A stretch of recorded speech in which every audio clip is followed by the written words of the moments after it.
Geeta Jayanti, where philosophy meets spirituality. आजकल समाचार आते हैं कि हम गीता जयंती मनाए रहे।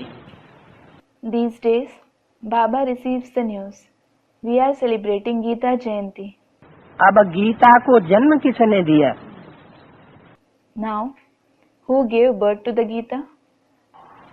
जयंती तो मनाए रहे हैं, You are certainly celebrating the Jayanti. Gita को जन्म देने वाला तो कोई होगा। There must be someone who gives birth to the Gita. ये टॉपिक है। This is the topic. जन्म चैतन्य का होता है या जड़ किताब का होता है? Is someone living born or is a non-living book born? जन्म तो चैतन्य का होता है, Someone living is born.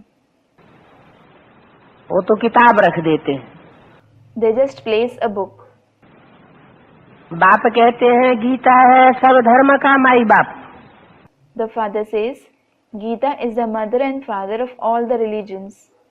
सर्व धर्म ग्रंथों का माई बाप, It is the mother and father of all the books, सर्व शास्त्रों का माई बाप। all the scriptures. शास्त्र कहते ही है शासन करने का विधान। The constitution to rule is called Shastra. और विधान तो कोई चैतन्य ही बनाता है, जो विधाता है। And a constitution is made only by someone living, by the ordainer. बोला भी है It is also said, सबकी भाग्य विधाता माता ओ माता। O mother, you are the Bhagya Vidhata of everyone. Bhagya Vidhata means ordainer of fortune. तो प्रश्न है यहाँ पर कि गीता को जन्म किसने दिया? So here, the question is, who gave birth to the Gita? जयंती कहते हैं तो जरूर जन्म भी हुआ ना। When it is said Jayanti, certainly she was born, wasn't she? स्थूल जन्म की तो बात नहीं है, It isn't about the physical birth at all. इस जन्म की बात है। Which birth is it about? जरूर प्रत्यक्षता रूपी जन्म की बात है। It is certainly about the revelation-like birth. उनको जब कहते हैं Shrimad Bhagavad Gita Jayanti, When it is said Srimad Bhagavad Gita Jayanti, तो जरूर उनको जन्म देने वाला भी चाहिए ना। certainly the one who gives birth to her is also needed, isn't it? एक एक वाक्य में एक एक शब्द में सच्चाई है। Each and every sentence, each and every word contains truth. और गीता तो पहला शास्त्र है, सर्वोपरि शास्त्र है। In fact, the Gita is the first scripture. It is the best scripture. सर्वशास्त्र शिरोमणि गाई हुई है। It is praised to be the crown jewel among all the scriptures. Gita के एक एक श्लोक बाबा की वाणी से मिलते जुलते हैं। Each and every shlok of the Gita matches with Baba's Vani. वो पहला पहला शास्त्र है। It is the very first scripture. और शास्त्र तो गीता के बाल बच्चे हैं। Other scriptures are the children of the Gita. Gita माई बाप है। The Gita is their parent. Geeta, not just a book, but also a living persona. Gita माने गीत। The Gita means Geet, that is song. ज्ञान का गीत, It is the song of knowledge. अज्ञानता का गीत नहीं, It isn't the song of ignorance, जिसका आगा पीछा ही नहीं मिलता। which has no logic. जैसे रामायण लिखी है, Just like the Ramayana is written, कुछ आगा पीछा पता ही नहीं चलता। there is no rhyme and reason to it. अंधश्रद्धा का गीत है। It is the song of blind faith. लेकिन भगवान अंधश्रद्धा का गीत नहीं गाता। However, God doesn't sing the song of blind faith. ज्ञान का गीत गाता है। He sings the song of knowledge.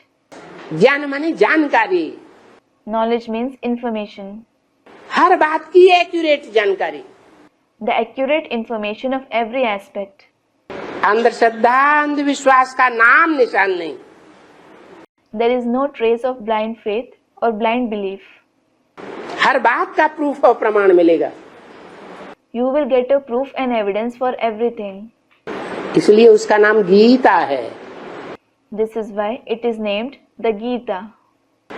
क्योंकि वो गीता प्रैक्टिकल में संपन्न रूप में जो प्रयोगात्मक जीवन है उसको सफल करती है। It is because that Gita makes her life successful in practice in the perfect form. पुरुष रूप सफल नहीं करता, न शंकर का न ब्रह्मा का। The male form of neither Shankar nor Brahma becomes successful. वो स्त्री चोला है जो उस ज्ञान के गीत को सफल करता है। It is the female body that puts the song of knowledge in practice. उसका नाम पड़ता है गीता माता। She is named the Mother Gita. यज्ञ के आदि में भी वही गीता ज्ञान सुनाया जाता था। The same knowledge of the Gita was narrated even in the beginning of the yajna. और अंत में भी वही गीता ज्ञान एक एक शब्द एक एक अक्षर क्लियर होगा और लोग मानेंगे। Each and every word, each and every letter of that very knowledge of the Gita will be cleared in the end too, and people will accept. जान जाएंगे कि हमारा धर्म पिता कौन है। They will come to know who their religious father is, हमारी धर्म की माता कौन है, who the mother of their religion is, हमारा धर्म ग्रंथ कौन सा है। what their religious book is. अभी तो भारतवासी भूले हुए हैं। Now the Bharatvasis have in fact forgotten it. और धर्म वाले जानते हैं Those of other religions know कि हमारा धर्म पिता कौन है। पक्का पक्का एक ही नाम बताएंगे। who their religious father is. They will tell the name of one particular person. चाहे क्रिश्चियंस हो चाहे मुसलमान हो, Be it the Christians, the Muslims, चाहे बौद्ध हो, or the Buddhists. वो अपने धर्म पिता का नाम बताते हैं, धर्म ग्रंथ का नाम बताते हैं। They tell the name of their religious father and the religious book. अपने धर्म का नाम स्पष्ट बताते हैं। लेकिन भारतवासी तो इतने पुराने तमो प्रधान हो गए हैं कि वो अपने धर्म पिता को भूल गए, धर्म ग्रंथ को भूल गए। They clearly tell the name of their religion. However, the Bharatvasis have become so old and tamopradhan that they have forgotten their religious father, their religious book. अब बाप आकर के बताते हैं कि तुम्हारा धर्म क्या है। Now the father comes and tells you what your religion is, तुम्हारा धर्म ग्रंथ क्या है। what your religious book is. धर्म पिता के नाम पर तुम्हारे धर्म का नाम होता है। Your religion is named on the basis of your religious father. कहते हैं भक्ति मार्ग सनातन धर्म सनातन धर्म सनातन धर्म। They say the Sanatan religion, the Sanatan religion, the Sanatan religion in the path of bhakti.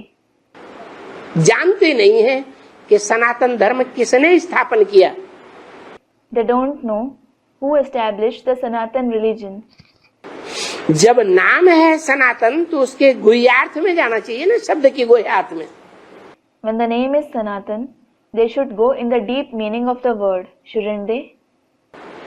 बाप बताते हैं The father says, कि ब्रह्मा का जो पहला पुत्र है, the first son of Brahma, चार धर्मों के चार बीज रूप पुत्र सनत सनातन Sanandan Sanat Kumar, among the four seed form sons of four religions, namely Sanat, Sanatan, Sanandan, Sanat Kumar, उनमें जो सबसे बड़ा ज्ञान का पुत्र है, सबसे बड़ा ज्ञानी है, सबसे बड़ा योगी है, the eldest son in knowledge, the most knowledgeable one, the greatest yogi, उसका नाम है Sanat Kumar. his name is Sanat Kumar. उस सनत कुमार के नाम पर हमारे धर्म का नाम सनातन धर्म पड़ा। On the basis of that Sanat Kumar, our religion was named the Sanatan religion.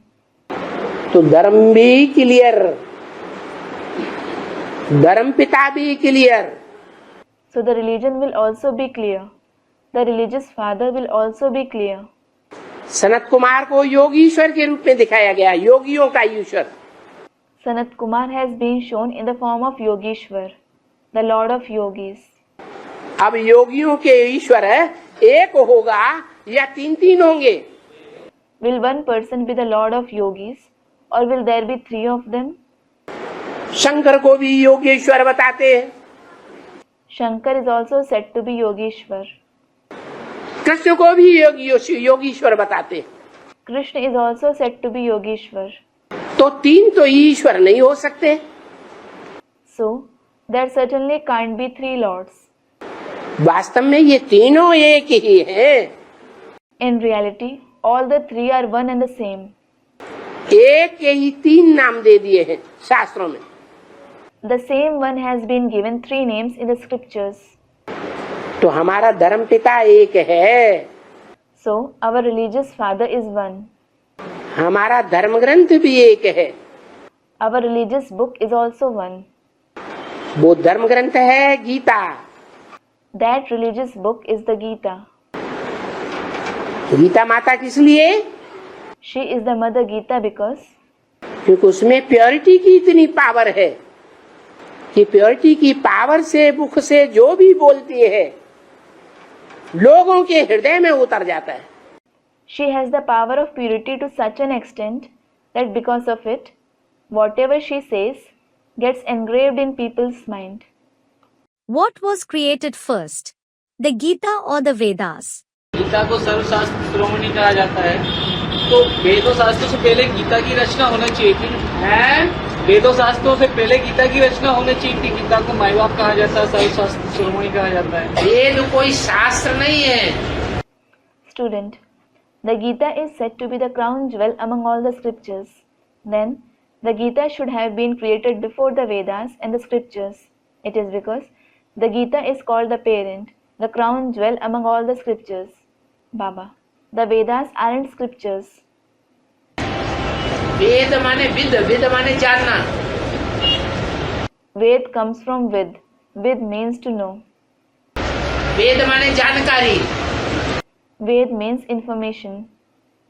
शास्त्र उसे कहा जाता है जो शासन करते हैं। Shastra is something on the basis of which someone rules. शासन करने का विधान है शास्त्र। Shastra is the constitution to rule. तो गीता शासन करने का विधान है। So, the Gita is the constitution of governance.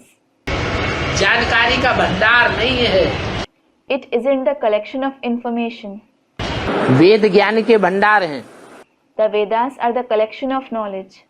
परंतु उनसे शासन नहीं होता। However, one can't rule with their knowledge. राज्य की स्थापना नहीं हुई, A kingdom wasn't established. राजधानी स्थापन नहीं हुई। A capital wasn't established. उन्हीं वेदों की जब व्याख्या होती है When those very Vedas are clarified, तो गीता निकलती है। the Gita comes out. तो गीता शास्त्र शासन करने का विधान है। The scripture of the Gita is the constitution of governance. उसके बाद फिर और शास्त्र निकले। Other scriptures were written after it. वेद निकले हैं ब्रह्मा के मुख से। The Vedas came out of Brahma's mouth.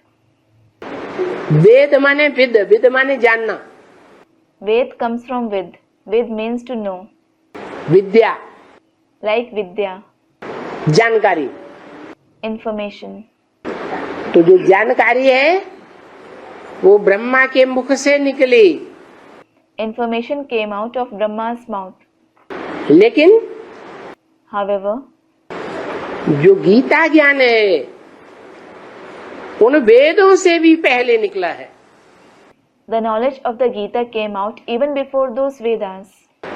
जैसे सन 47 से ब्रह्मा के मुख से वेदवाणी निकलना शुरू हुई। For example, the Vedvani started to be narrated through Brahma's mouth since 1947. तो वो वेदवाणी हुई, So, that was the Vedvani. लेकिन सन 47 से पहले However, before 1947, 36-37 से लेकर के from 1936-37. कई वर्षों तक गीता ज्ञान सुनाया गया। The knowledge of the Gita was narrated for many years. Gita के श्लोकों का रहस्य सुनाया गया। The secrets of the shlokas of the Gita were narrated.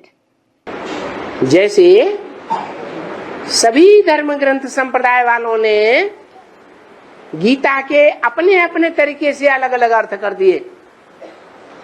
Just like those of all the other religious sects interpreted the Gita versatilely in their own way. ऐसे ही शिव भगवान watch वो जब आते हैं तो गीता का अपने तरीके से निराला अर्थ बताते हैं। In the same way, Shiv Bhagwan Vach, when he comes, he narrates a unique meaning of the Gita in his own way. औरों की जो टीकाएं हैं उन टीकाओं में हर बात का जवाब नहीं मिलता। You can't find the answer of every question in the commentaries of others. शास्त्रों का निर्णय नहीं हो पाता। You can't reach a conclusion with the help of the scriptures. लेकिन भगवान बाप आकर के जब गीता ज्ञान सुनाते हैं तो हर बात का जवाब मिलता है। However, when God the Father narrates the knowledge of the Gita on coming, you get the answer to every question. रहस्य खुल जाता है। All secrets are revealed. इसलिए गीता है पहले, वेद है बाद में। This is why there is the Gita first and the Vedas later. शास्त्र भी है बाद में। The scriptures are also created later. ये तो गीता बनी ना, गीता शास्त्र बनी, ये महाभारत जो कथा है ना बाद में ऐड किया ना। Student, first of all, the scripture of the Gita was made. Then the Mahabharat epic was added later on, wasn't it? हाँ, महाभारत जो बनाया गया है वो पुराण है। सुनो Baba, yes, the Mahabharat that is made is the Puran. Listen. History कहती है कि पहले वेद आए। The history states that the Vedas came first. वेदों की व्याख्याएं निकली तो आरण्यक आए। When the Vedas were clarified, the Aranyak was created. आरण्यक की व्याख्याएं निकली तो शतपथ ब्राह्मण आदि आए। When the Aranyak was clarified, the Satpat, Brahmin, etc. were created. और ब्राह्मणों की व्याख्याएं निकली तो उपनिषद निकले। When the Brahmins were clarified, the Upanishad was created. 18 उपनिषद गाए हुए हैं। 18 Upanishads are famous. उनकी भी व्याख्याएं निकली तो पुराण निकले। When they were also clarified, the Purans were created. Mahabharat क्या है? बाद में बना है। What is the Mahabharat? Students, it is a Puran. It was made later on. तो उसमें छेपक हो सकता है कि नहीं? So, can there be interpolation in it or not? हाँ, पहले बताते हैं सिर्फ 4000 श्लोकों का महाभारत था। Student, Krishna has been made God of the Gita. Yes, it is said that earlier the Mahabharat comprised only 4000 shlokas. वो बढ़कर के कितने श्लोकों का हो गया? It expanded into a scripture of how many shlokas? लाखों श्लोक बना दिए। They made 100,000s of shlokas. पूरा एक कमरा लाइब्रेरी भर जाती है महाभारत की किताब से। An entire room, an entire library gets occupied with the books of the Mahabharat.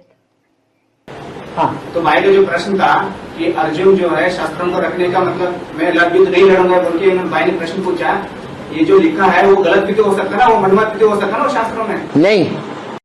Student, yes. The question that the brother asked is, Arjun drops his weapons saying, I won't fight this war. This can also be wrong. It can also be an opinion of someone's mind added in the scriptures. Baba, no.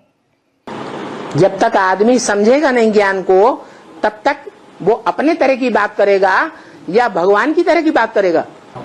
Until a man understands the knowledge, will he speak according to himself or according to God? बस Students, according to him. That's it.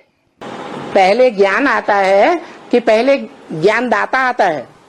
Does the knowledge or the giver of knowledge come first? पहले ज्ञान आता है, अज्ञान तो बुद्धि में से निकले। The knowledge comes first. Ignorance should at least be removed from the intellect. ज्ञान आएगा तो अज्ञान निकलेगा। Only when one receives the knowledge, ignorance will be removed. पहले माँ बाप होते हैं या पहले बच्चे होते हैं? Do parents or children come into existence first? Gita है माई बाप, The Gita is the parent. तो गीता ज्ञान ही पहले होता है। So, the very knowledge of the Gita is first. बाद में जब गीता को झूठा साबित कर दिया तो गीता को महाभारत में घुसेड़ दिया। Later on, when the Gita was proved to be false, it was added in the Mahabharata. एक अंश बना दिया गीता को, एक अध्याय बना दिया। The Gita was made a part, a chapter. Student comments. हाँ जी, पहला है वेद। वेद का अर्थ ही होता है ज्ञान। विद, विद माने जानना। वेदवाणी। Yes. First of all, there is the Vedas. The very meaning of the Ved is knowledge. Ved means to know. The Vedmani.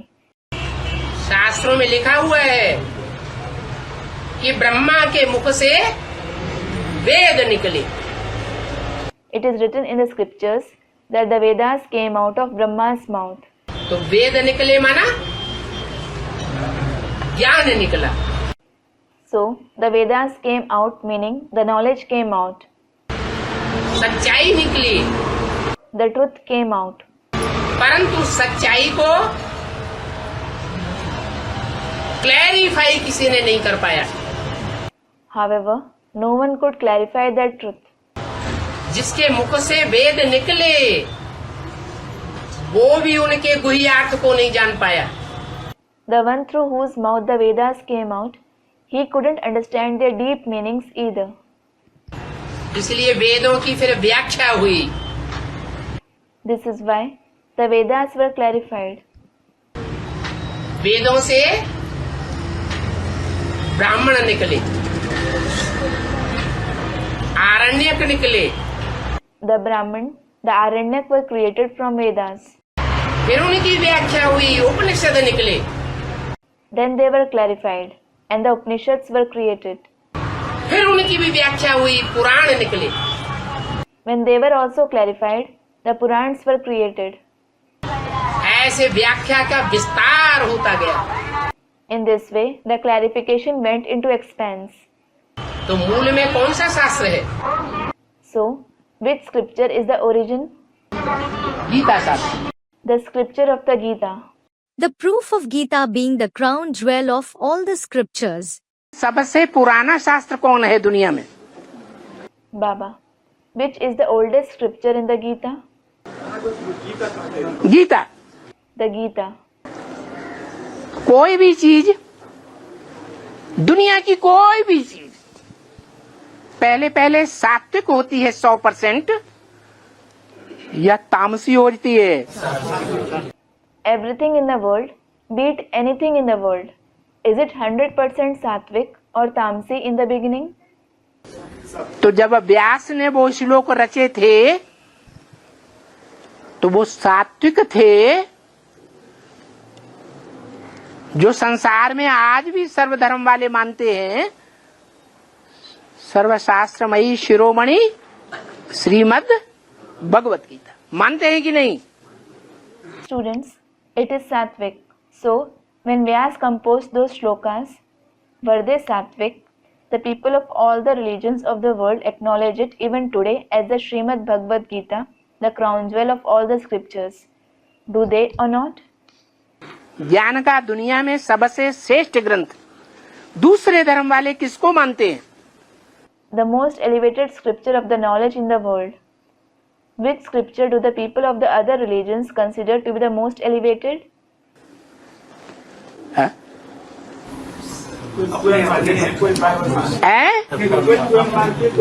Bible को मानते हैं श्रेष्ठ। Student, some consider it to be the Quran, whereas some others consider it to be the Bible. Baba, do they consider the Bible to be elevated? दुनिया नहीं श्रेष्ठ था, हम तो ये तो धर्म तो गीता ही मानते, लेकिन दुनिया वाले विधर्मी वाले जो होते ना कृष्ण नहीं। Student, our religion considers it to be the Gita, but the worldly people, the Vidharmis, like the Christians, etc., consider it to be the Bible. Baba, no. सारी दुनिया में सबसे ज्यादा टीकाएं कौन से ग्रंथ की हुई हैं अलग अलग भाषाओं में? क्यों? Which scripture has been interpreted the most in various languages in the world? Students, the Gita. Why? क्या दरकार पड़ी है? हाँ? What was the need of it? Student, it is the crown jewel among all the scriptures. Yes. सर्वशास्त्र शिरोमणि है, मान्यता है सब धर्मों में, सभी भाषाओं में, इसलिए तो मानते हैं। It is the crown jewel among all the scriptures. It is acknowledged in all the religions and languages. This is why it is considered the crown jewel. तो इससे साबित हुआ कि व्यास ने जब वो श्लोक रचे थे, So it proves when Vyas wrote those shlokas, तो उनका अर्थ, सही अर्थ उस समय व्यास बता सकता था, could he have explained their meaning, their correct meaning, या आज के दुनियावी विद्वान बता सकते हैं जिन्होंने 108 से भी ज्यादा टीकाएं लिख रखी है? or can the worldly scholars of today, who have written more than 108 commentaries on it, explain them? इसलिए कहावत है, कै समझे कवि या समझे Ravi. This is why the saying, either the poet or the sun can understand it, has been coined. Who can clarify the Gita accurately? बाबा भागवत गीता और ये रामायण में दोनों में श्रेष्ठ बाबा गीता को बोला जाता है। Student, Baba, between the Bhagavad Gita and the Ramayana, the Gita is said to be more elevated. तो सब कोई जानता है कि दुनिया का सर्वश्रेष्ठ आध्यात्मिक ग्रंथ कौन सा है? Baba, everyone knows that which one is the best spiritual book of the world? Gita. It is the Gita. शस्त्र शास्त्र शिरोमणि, It is the crown jewel of all the scriptures. शिरोमणि कहने से ही क्या साबित होता है? What is proved just by saying the crown jewel? सबसे ऊपर है।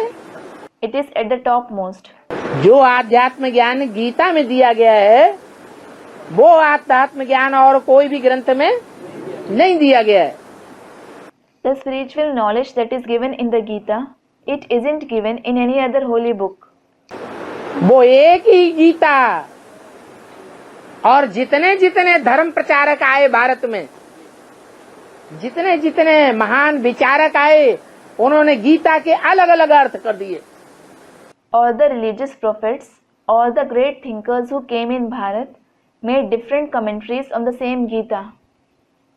ऐसा वंडरफुल ग्रंथ है। It is such a wonderful scripture. एक की टीका दूसरे की टीका को काट रही है। The commentary of one person is contradictory to the commentary of the other person. इससे साबित होता है कि सब टीकाएं झूठी हैं। This proves that all the commentaries are false. असलियत में जिसने शुरुआत में लिखी थी, वो ही उसका सही अर्थ जानता है। In reality, only the one who wrote it in the beginning knows its correct meaning. उसी में परमपिता परमात्मा फिर प्रवेश करता है और फिर सन 36 से वही गीता का अर्थ करके समझाया जाता है। The Supreme Father, Supreme Soul enters him alone, and the meaning of that very Gita is explained again since 1936. प्यू की वाणी, It is the Vani of Pew. अंत में फिर गीता के वही अकेले सच्चे अर्थ 100% निकलेंगे। In the end, the same 100% true meaning of the Gita will come out again. जो सब गीताओं को काट देंगे। It will refute all the other Gitas. जब गीता की 108 टीकाएं हो सकती हैं, तो ईश्वरीय ज्ञान के अनुसार टीका नहीं हो सकती। When there can be 108 commentaries of the Gita, can't there be a commentary according to the Ishvariya knowledge? नहीं हो सकती? Can't there be? हो सकती है। There can be. गीता एक ऐसा शास्त्र है जिसकी अलग अलग मनुष्य आत्माओं ने अलग अलग प्रकार से टीकाएं कर दी। The Gita is the only scripture of which different human souls have made different commentaries. वो भी शास्त्र बन गए Those commentaries also became scriptures, और सबकी बुद्धि भ्रमित हो गई। and everyone's intellect got misled. एक की टीका कहती है आत्माएं सब अलग अलग हैं और सुप्रीम सोल बिल्कुल तुरिया है। The commentary of one person says, all the souls are different and the supreme soul is completely unique. Madhvacharya की गीता कहती है, शंकराचार्य के एको ब्रह्म द्वितीयो नास्ति। The Gita of Madhvacharya says this. The Gita of Shankaracharya says, Eko Brahma Dvitiyo Nasti. एक ही आत्मा है, दूसरा कुछ है ही नहीं। बोल। It means there is only one soul, there is nothing else. मूल में ही कितना विरोधाभास इन मनुष्यों की बनाई हुई गीता में। In the Gita made by these human beings, there is such contradiction over the fundamental point itself. तो कोई भी गीता सच्ची नहीं है टीका करने वाली। So, none of the commentaries of the Gita are true. कै समझे कवि या समझे Ravi, Either the poet or the sun can understand it. या तो कविता करने वाले उसका सही अर्थ जानते थे, Either those who wrote the poem knew its correct meaning, Vyas प्रसादात, Vyasa Prasadat. व्यास के प्रसाद से ये गीता मिली। We got this Gita because of the pleasure of Vyas. तो या तो पहला जो कवि हुआ है व्यास वो जानता था, Either the first poet, Vyas, knew it, वो शरीर छूट गया, he left his body, कितने जन्म ले लिए होंगे, and he must have had many births. या समझे बाद में रवि, ज्ञान सूर्य ही समझ सकता है। Or the sun can understand it later. Only the son of knowledge can understand it. दूसरा कोई बीच में उस गीता का अर्थ समझ ही नहीं सकता। No other person in the middle can understand the meaning of that Gita at all. Who is God of the Gita? धर्मशास्त्रों में गीता का रचयिता कृष्ण मान लिया गया है। Question. In religious scriptures, Krishna has been considered to be the creator of the Gita. तो गीता का रचयिता शिव कैसे सिद्ध करना है? So, how to prove Shiv as the creator of the Gita? Gita में ही ढेर सारे श्लोक आए हैं। Baba, there are numerous shlokas mentioned in the Gita itself.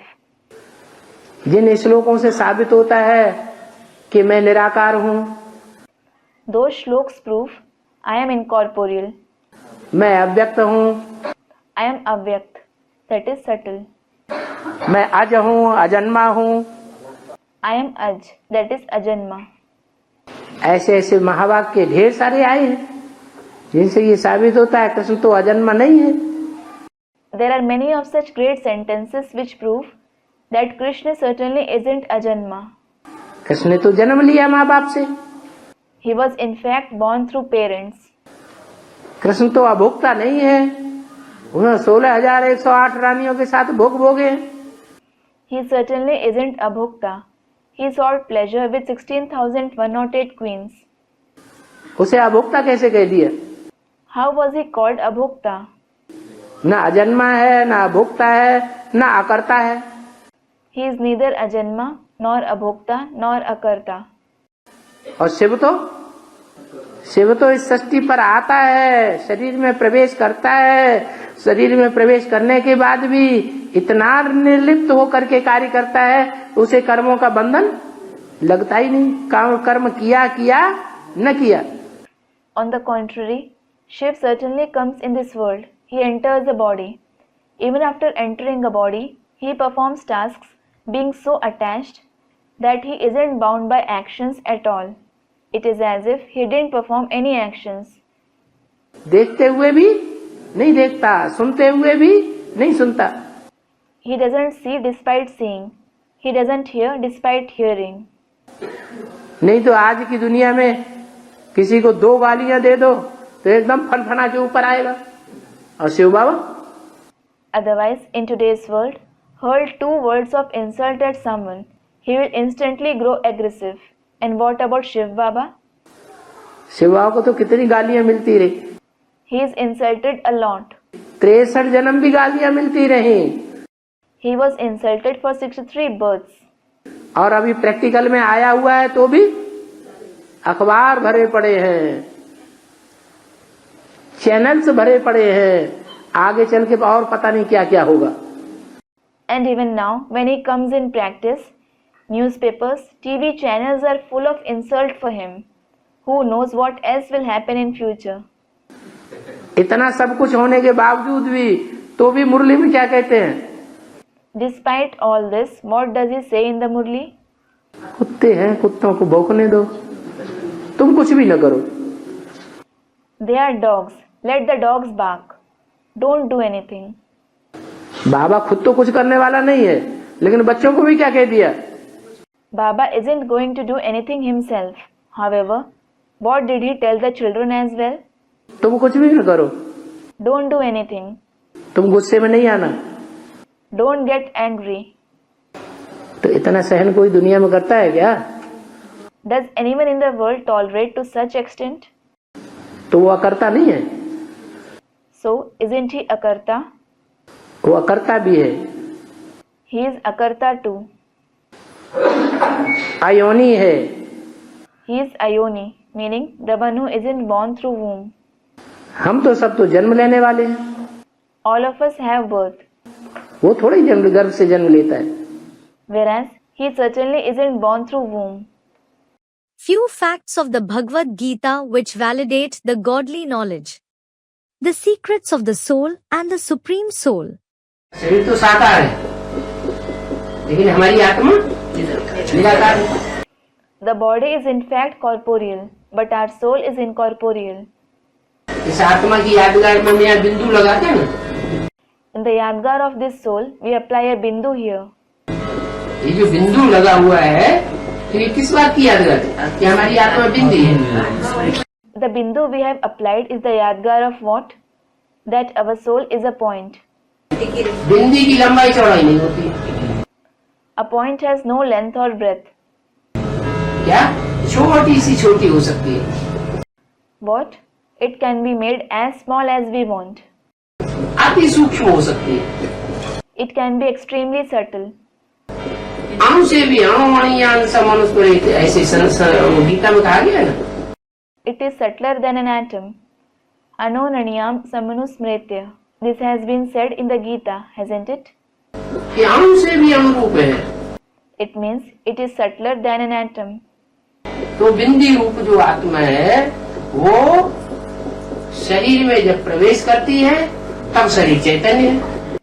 When that point form soul enters the body becomes living. आत्मा निकल जाती है When the soul goes out, तो शरीर जड़ रह जाता है, आंखें बटन हो जाती है. the body becomes non-living. The eyes become like buttons.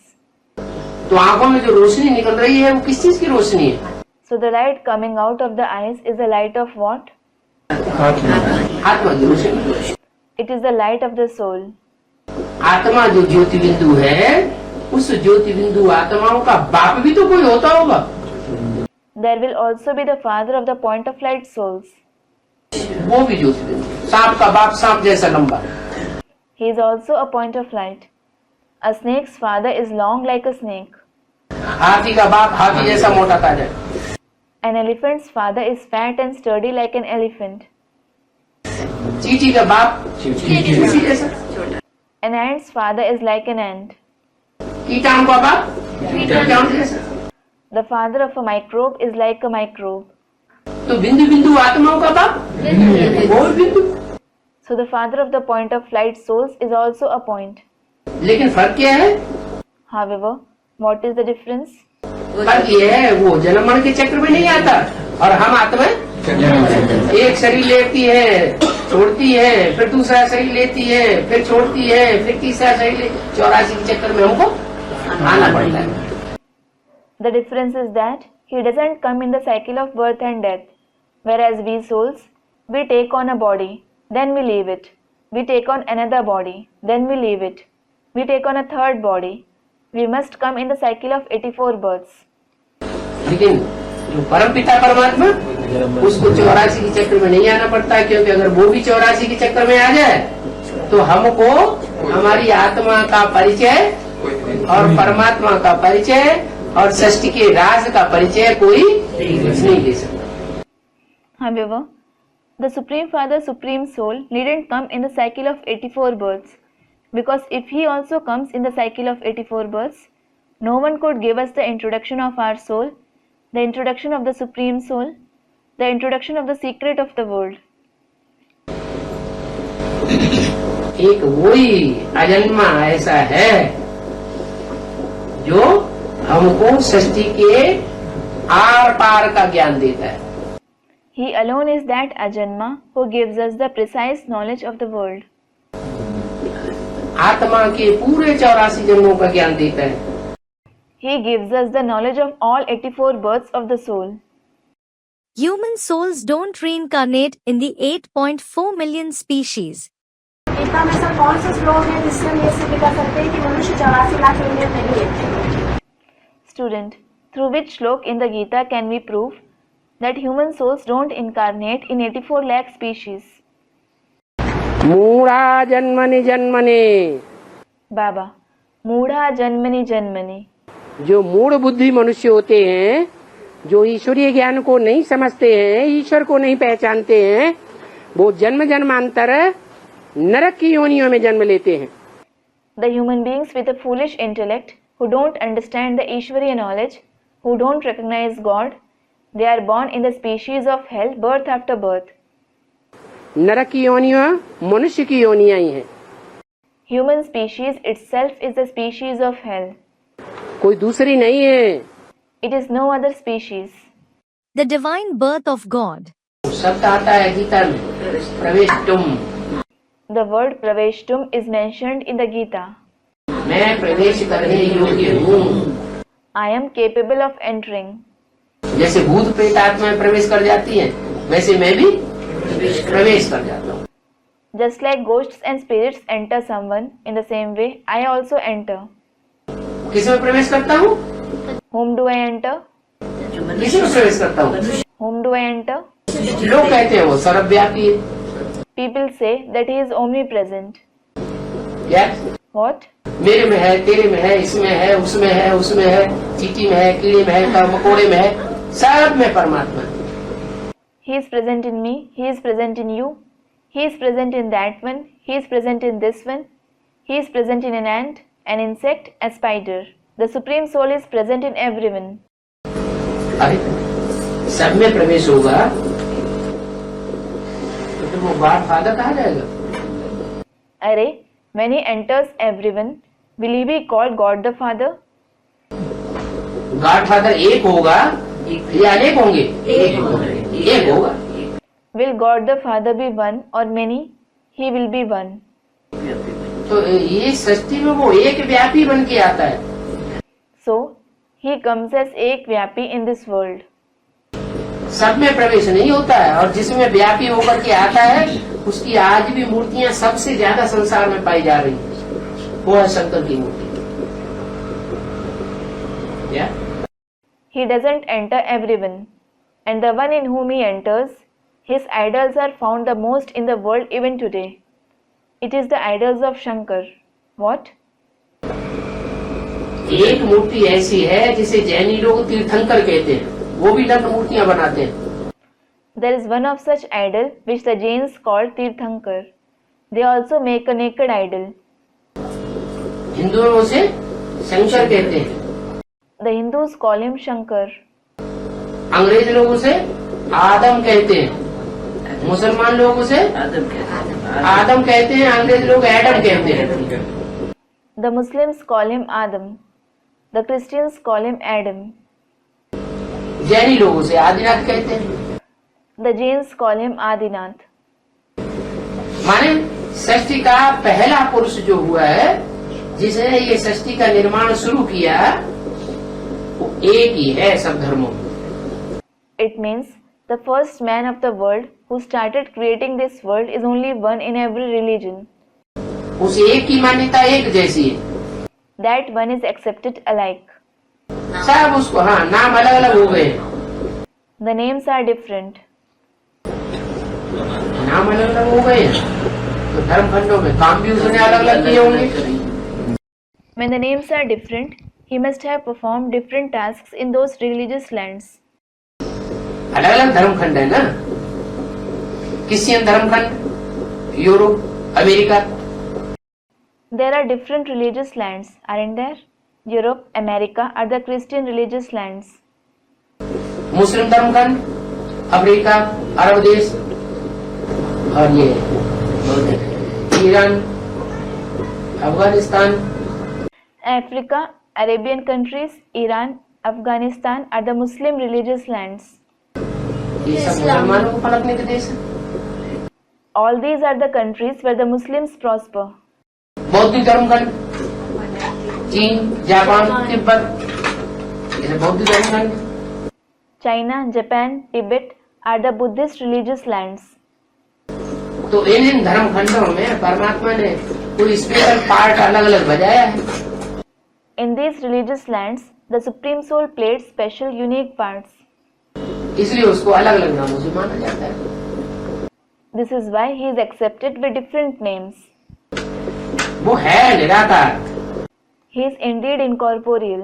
लेकिन निराकार होते हुए भी Despite being incorporeal, उसका गायन है, बिनु पग चले सुने बिनु काना, कर बिनु कर्म करे बिनु ज्ञाना, आनंद रस सकल रस भोगी, बिनु वाणी वक्तावण जोगी।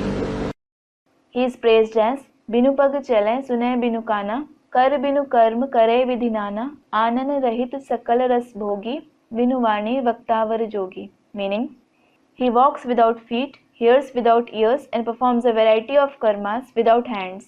He enjoys all the pleasures without having a head. न हाथ है, न पाँव है, न कान है, न आँख है, सब कुछ करता है। कैसे करेगा? He doesn't have hands, legs, ears, eyes. Still he does everything. How will he do it? वो विद्वान पंडित नहीं जानते इस बात को, वो खुद आगे बताता है कि मैं प्रवेश करता हूँ। Those scholars and pundits don't know this concept.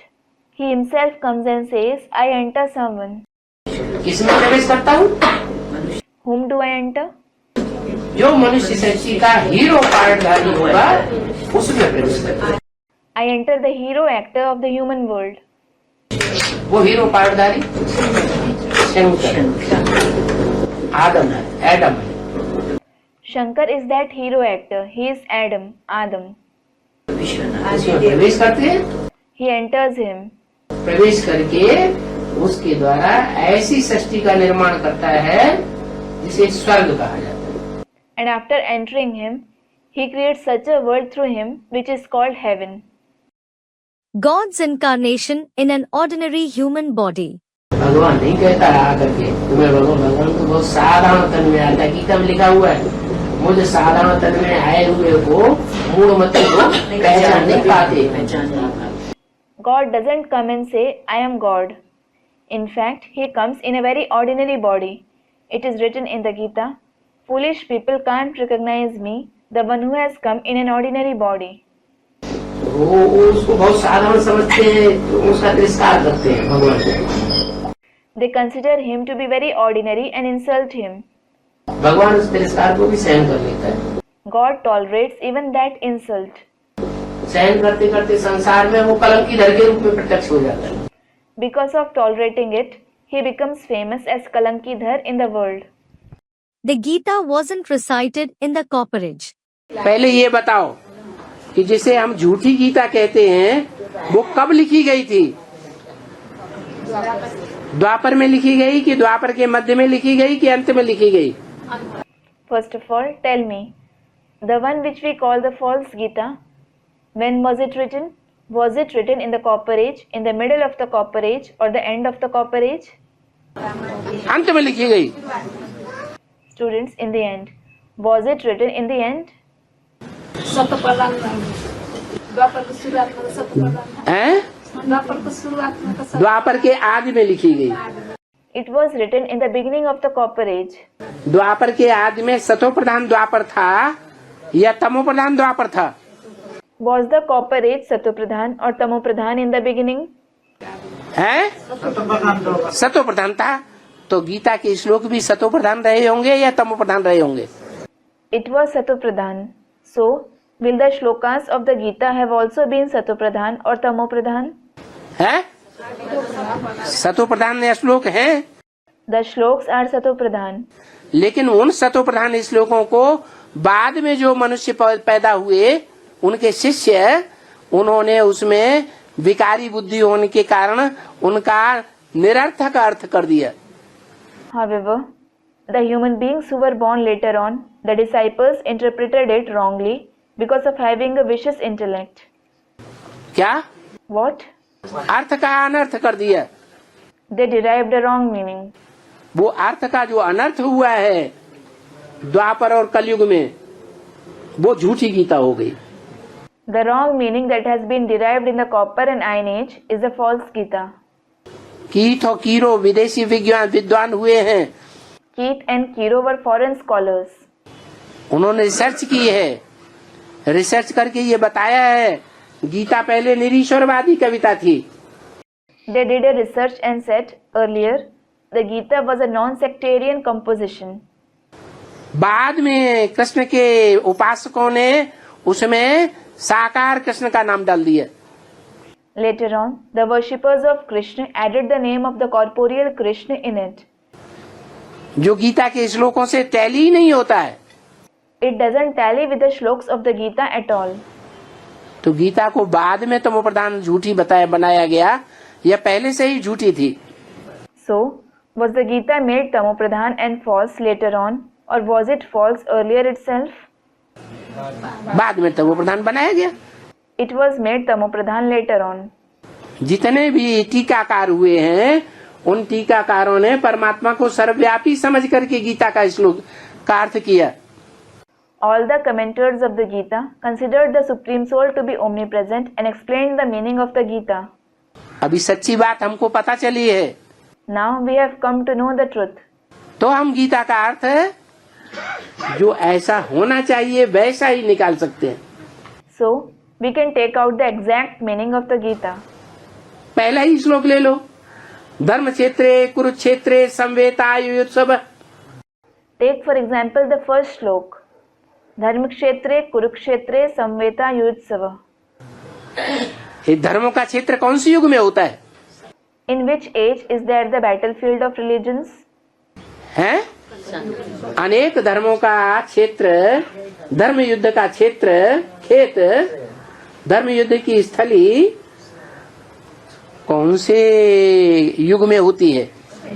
The battlefield of many religions, the battlefield of the religious war, the field or the place of the religious war is present in which age? हैं? कलयुग के अंत में होती है। उन्होंने द्वापर के अंत में दिखा दिया। It is present at the end of the Iron Age. They have shown it at the end of the Copper Age.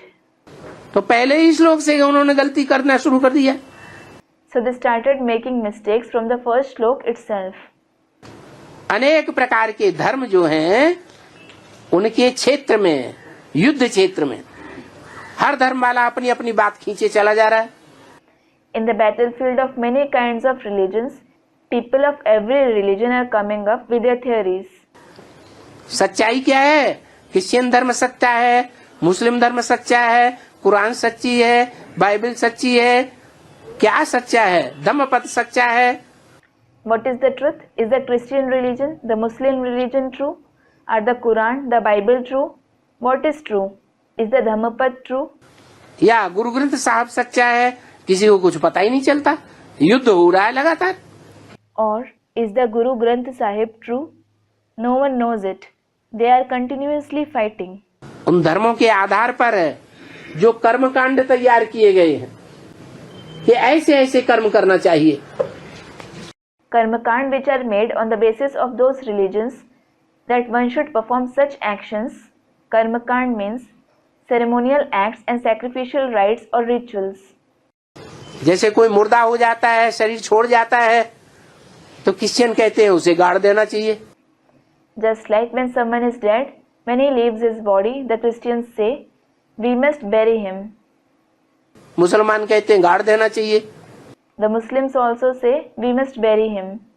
Parsi लोग कहते हैं नहीं, उसे तालाब के किनारे छोड़ देना चाहिए. The Zoroastrians say, no, we should leave it at the shore of a lake. Hindu लोग कहते हैं नहीं, उसे आग में जला देना चाहिए. The Hindus say, no, it should be burnt in fire. तो ये धर्म क्षेत्र कर्म क्षेत्र नहीं हुआ. So, isn't it the battlefield of religions and actions? धर्मों के आधार पर अनेक प्रकार के जो कर्मकांड चले हुए हैं, उन कर्मकांडों के आधार पर सब आपस में लड़ रहे हैं. Based on many kinds of karmakand that are practiced on the basis of religions, everyone is fighting with one another. हिंदुस्तानी आदमी अंग्रेजों के बीच में पहुंच जाए और वहां अपनी रीत रस्म चलाना शुरू कर दे तो टेढ़ी आंख से देखते हैं, कानी आंख से देखते हैं. If a Hindustani man goes amidst the Christians and starts following his rites and rituals there, they look angrily at him. अंग्रेज अगर हिंदुओं के बीच में आ जाएं, हिंदुओं के मोहल्ले में, और वो अपना क्रियाकर्म करना शुरू करें, तो हिंदू लोग उनको कानी आंख से देखते हैं. If a Christian goes in a society of the Hindus and practices his rites and rituals, the Hindus look at him angrily. ये अंदर अंदर युद्ध नहीं चल रहा है. Isn't this cold war going on? धर्मों का युद्ध अलग चल रहा है. धर्मों के आधार पर जो कर्मकांड बनाए हैं उनका युद्ध अलग चल रहा है.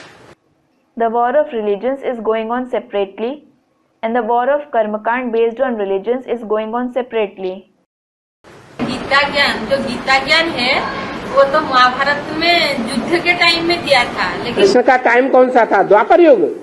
Student, the knowledge of the Gita was given at the time of the war in the Mahabharata. Baba, when was Krishna's time? In the Copper Age? वही द्वापर युग कहते हैं. द्वापर युग के अंत में भगवान ने आके पापी कलयुग की स्थापना की. Student, they say that it was the Copper Age. Baba, at the end of the Copper Age, God came and established the sinful Iron Age. तो बोलो उनको, वो कहते हैं, वो कहते हैं, वो कहते हैं. Tell them, they say this, they say this, they say this. अरे तुम क्या कहते हो उनको जवाब में? अरे, what do you say in answer to them? कहते हैं संगम पर आकर ही परमात्मा ही हमको ये गीता ज्ञान देते हैं. Student, we say that the Supreme Soul alone comes in the confluence age and gives us this knowledge of the Gita. क्या proof? Baba, what is the proof? वही कहते हैं प्रूफ क्या है, हमको मालूम नहीं. तो उनको प्रूफ बताओ. Student, they also ask what the proof is. I don't know that. Baba, tell them the proof. ये प्रूफ है कि भगवान ने द्वापर के अंत में आकर के गीता ज्ञान देकर नई दुनिया नहीं बनाई. The proof is God didn't come at the end of the Copper Age to give the knowledge of the Gita and make the new world. द्वापर के अंत में तो पापी कलयुग आ जाता है. The sinful Iron Age comes at the end of the Copper Age. तो भगवान क्या पापी कलयुग बनाने का निमित्त बना? So, did God become the instrument of creating the sinful Iron Age? ये प्रूफ की बात है. This is the proof. The proof of the end of the Iron Age. भगवान आकर के पहचान देता है कि बच्चे अभी ये कलयुग का अंत है. क्या इसका प्रूफ क्या है? God comes and gives this identification. Children, now it is the end of the Iron Age. What? What is its proof? कलयुग अंत का प्रूफ ये है कि जब मैं आता हूँ शंकर के तन में. The proof of the end of the Iron Age is when I come in Shankar's body. Shankar में वो निराकार ज्योति बिंदु प्रवेश करता है इस सृष्टि में. When that incorporeal point of light enters Shankar in this world, तो इस दुनिया में ऐसा मसाला तैयार करवाता हूँ ये सारी दुनिया राख हो जाए, पाप की दुनिया, बम। इसलिए जिसके तन में प्रवेश करता हूँ उसके नाम के साथ लगा हुआ हर हर बम बम।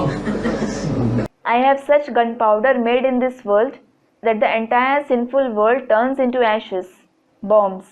This is why the body whom I enter, Har Har Bum Bum, is added to his name. आज से 70 साल पहले न भगवान आया था न एटम बम का नाम निशान था। 70 years ago, neither God came nor was there any trace of atom bombs. 70 साल के अंदर भगवान भी आता है और बम भी 70 साल के अंदर बनना शुरू हुए। उससे पहले कोई नहीं जानता था एटॉमिक एनर्जी क्या चीज होती है। Within 70 years, God comes and bombs are also started to be prepared. No one knew before that what the atomic energy is. सन 42 में छोटी सी बम्बियां तैयार हुई। In 1942, small bombs of 20 megawatts were prepared. 20 megawatt की और वो उन्होंने फोड़ दी। They exploded them. 2 शहर नष्ट हो गए। 2 cities were destroyed. 20 मेगावाट के थे वो सिर्फ, अभी तो हजारों हजार मेगावाट के तैयार हुए पड़े। They were just of 20 megawatts. Now, bombs of thousands of megawatts are ready. समंदर के अंदर रखे हुए, They are kept inside the ocean. आसमान में लिए फिर रहे हैं। They are flying with them in the sky. उसको गीता में बताया मेरी दाढ़ें हैं। In the Gita, it is said for them, "These are my jaws." क्या? What? अर्जुन को साक्षात्कार कराया भगवान ने। क्या?